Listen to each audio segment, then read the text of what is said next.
ئێستا وەرەقەی انتخابی خۆی وەرەگرێت.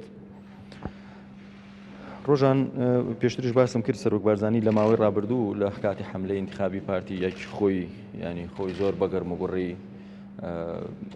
لە حملەی پارتی لە شارەکان بەشدار بوو، بۆیە زۆر بە گەورم و گوڕی داوای لە خەڵک کرد بێنە سەر سنووەخانی دەنگدان دەنگ بدەن، بۆیە خۆشی زۆر وەکو هەڵبژاردنەکانی ڕابردوو یەکێکە لەو یەکەمینەکانی هەرێمی کوردستان کە دەوێت دەنگ بدات. لە کاژێری یەکەمدا سەرۆک بارزانانی دەنگی خۆیدا.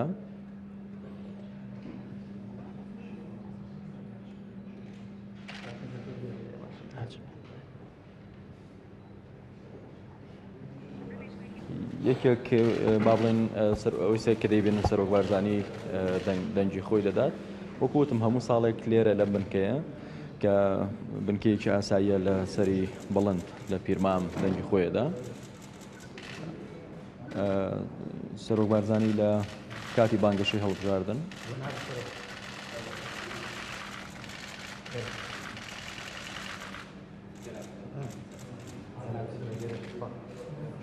سەرۆک